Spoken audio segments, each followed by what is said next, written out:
Alô amigos, bem-vindos ao nosso canal. Hoje vamos conversar um pouco sobre a NR9, Norma Regulamentadora 9, e também sobre as questões de concursos e provas nas quais essa norma regulamentadora foi abordada. Como vocês sabem, o capítulo 5º da Consolidação das Leis do Trabalho, CLT, trata da segurança e da medicina do trabalho e determina lá no artigo 200 que caberia ao Ministério do Trabalho estabelecer disposições complementares ao capítulo. Estas disposições complementares estão essencialmente nas normas regulamentadoras, conhecidas como NRs, que foram aprovadas em 78 pela famosa Portaria 3214. Depois disso, várias normas foram revisadas e alteradas no todo ou em parte, e uma delas é a Norma Regulamentadora 9, que tem sua redação atual, dada pela Portaria 25 de dezembro de 94. A NR9 é certamente uma das normas regulamentadoras mais importantes na legislação de saúde e segurança do trabalho.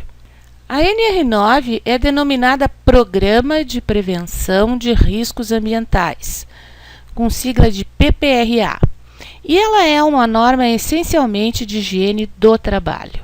A higiene do trabalho é às vezes chamada também de higiene ocupacional ou higiene industrial, e é a disciplina que visa a prevenção de doenças pela antecipação, reconhecimento, avaliação e controle de riscos ambientais, também observando o cuidado com o meio ambiente em geral. Bom, cada um tem um jeito de estudar, mas achamos que uma boa alternativa é resolvendo questões de provas e concursos. Vamos usar como exemplo a prova para auditor fiscal do trabalho aplicada pela ESAF em 2010, que incluía uma questão específica sobre a NR9 e PPRA. Na questão havia várias alternativas que deviam ser avaliadas como falsas ou verdadeiras, e a partir da combinação desses julgamentos escolhia-se a opção mais correta. A primeira alternativa a ser avaliada dizia o seguinte: a elaboração e implementação do PPRA são obrigatórias a depender do grau de risco e da quantidade de empregados para todos os empregadores e instituições que admitam trabalhadores como empregados. Bom, a decisão sobre essa alternativa, estar certa ou errada, dependia de observar a sentença entre vírgulas, que está errada, a depender do grau de risco e da quantidade de empregados. Sem esta sentença, a alternativa estaria correta, porque corresponde ao que diz o texto da NR9. Vejamos lá no item 9.11 da norma. Estabelece a obrigatoriedade de elaboração e implementação por parte de todos os empregadores e instituições que admitam trabalhadores como empregados. Portanto, não há limitação por grau de risco da empresa ou por número de empregados. De fato, o grau de risco e o número de trabalhadores poderá influir na complexidade do programa, pela existência de mais ou menos riscos à saúde que pode ocorrer em empresas maiores e deverão ser tratados no programa, mas mesmo empresas pequenas e até com um único trabalhador deverão ter o seu programa de prevenção de riscos ocupacionais. Ou seja, a obrigatoriedade se estende a todos que admitam trabalhadores como empregados, independentemente do grau de risco ou do número de empregados. A segunda assertiva a ser avaliada era a seguinte: o PPRA encerra um todo cujas partes integrantes consideram, entre outros, o subprograma de conservação auditiva, o laudo de análise ergonômica e o perfil profissiográfico, de forma a assegurar a efetividade ao monitoramento da saúde, bem como a integridade física e mental dos trabalhadores, inclusos os terceirizados. Então, essa alternativa era certa ou era errada? Bom, essa assertiva também estava errada. Entre outros motivos, porque a NR9 define especificamente os agentes físicos, químicos e biológicos como os riscos ambientais que devem ser considerados para efeito da norma. Vejamos lá o item 9.15. Como já mencionamos no início, a NR9 é essencialmente uma norma de higiene do trabalho, e os agentes físicos, químicos e biológicos são tradicionalmente aqueles riscos considerados nessa disciplina. Então, o item específico diz: consideram-se riscos ambientais os agentes físicos, químicos e biológicos existentes nos ambientes de trabalho, que, em função de sua natureza, concentração ou intensidade e tempo de exposição, são capazes de causar danos à saúde do trabalhador. Além disso, o que a gente sabe é que a ergonomia é objeto de norma própria, a NR17, portanto não há obrigatoriedade de laudo ergonômico na NR9, muito menos há obrigatoriedade de perfil profissiográfico como parte do PPRA. O perfil profissiográfico previdenciário, o PPP, é um documento do e para o INSS e destina-se a registrar a existência de riscos na atividade do empregado para fins de concessão de aposentadoria especial. O PPRA e o PPP são conceitualmente muito divergentes. Na medida em que o PPRA é um programa de preservação e promoção da saúde, enquanto o segundo, o PPP, é tão somente um documento de registro de exposição a agentes nocivos com repercussão tributária. Portanto, essa segunda alternativa estava também incorreta.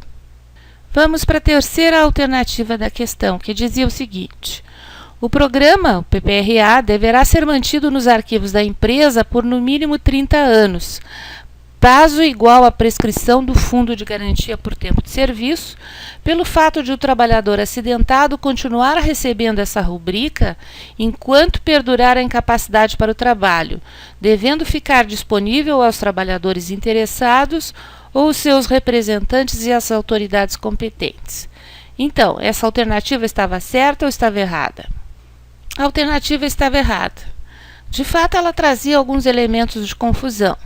Que o fundo de garantia deve continuar a ser recolhido durante o afastamento do trabalhador incapacitado por acidente de trabalho, no entanto, essa obrigatoriedade estará prevista em legislação própria. E é correto afirmar que o registro de dados do PPRA deve ficar disponível aos trabalhadores, representantes destes e autoridades competentes. No entanto, a alternativa estava essencialmente incorreta porque o item 9.3.8 determina a manutenção dos dados relativos ao PPRA por no mínimo 20 anos, e não 30, como dizia na questão. A quarta alternativa da questão dizia: em uma operação de corte de uma chapa metálica, o ruído e a poeira provenientes desse processo produtivo são considerados riscos físicos, enquanto que a presença de fungos na corrente de ar-condicionado desse mesmo ambiente é considerado risco biológico.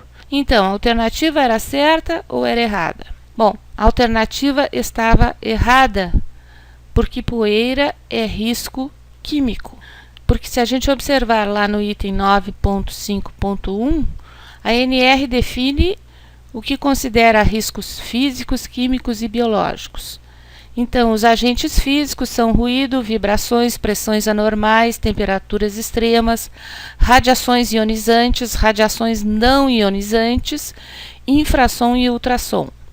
E os agentes químicos são aqueles que podem penetrar por via respiratória ou através da pele ou por ingestão respiratória nas formas de poeiras, fumos, névoas, neblinas, gases ou vapores.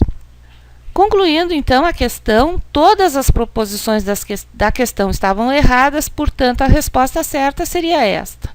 Todas as alternativas estão incorretas. O assunto PPRA também esteve presente na prova do TRT da 21ª Região, no concurso para juiz do trabalho, onde o Programa de Prevenção de Riscos Ambientais constava como alternativa. O PPRA constava como alternativa. A questão era bem fácil e tentava confundir a NR9 com a NR2, que trata da inspeção prévia, que é uma inspeção prevista para ser realizada pelos agentes da inspeção do trabalho do Ministério do Trabalho.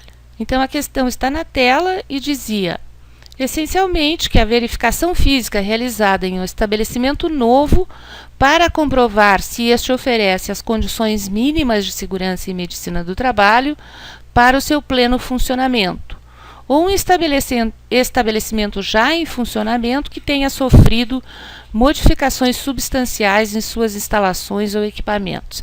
Essa aí é a definição precisa do que significa inspeção prévia.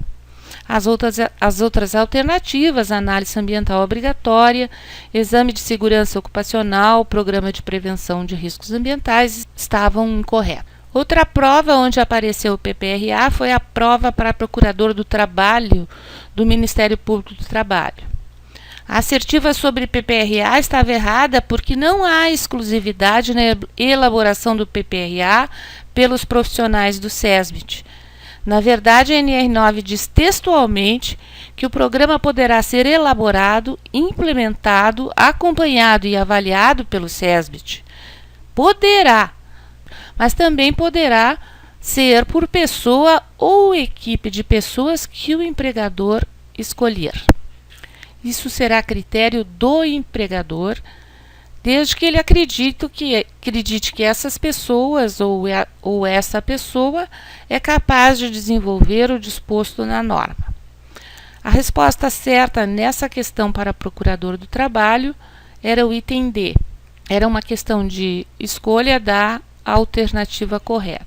A alternativa sobre o PPRA estaria incorreta porque dizia que era atribuição exclusiva do SESMIT a elaboração do Programa de Prevenção de Riscos Ambientais. Bom, por enquanto vamos ficar por aqui. Inscreva-se no nosso canal se você quiser e informe se você gostaria de ver mais questões de saúde e segurança no trabalho comentadas nesses vídeos. Visite também no nosso site, cujo endereço está na tela. Obrigada e até logo!